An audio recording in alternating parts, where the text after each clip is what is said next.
আজকে হচ্ছে বাংলার নতুন বছর। তো নতুন বছর উপলক্ষে তো আমি এখন যাবো বাজারে মার্কেটিংয়ের জন্য।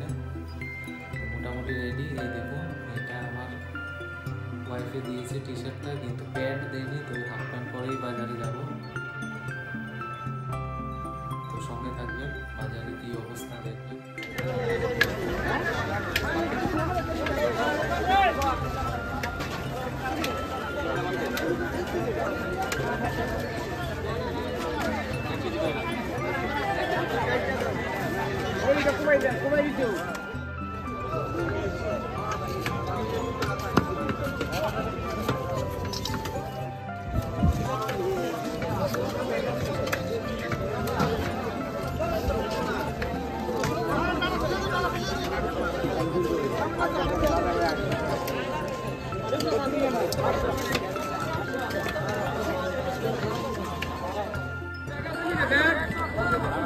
Saya bodol bag itu saya.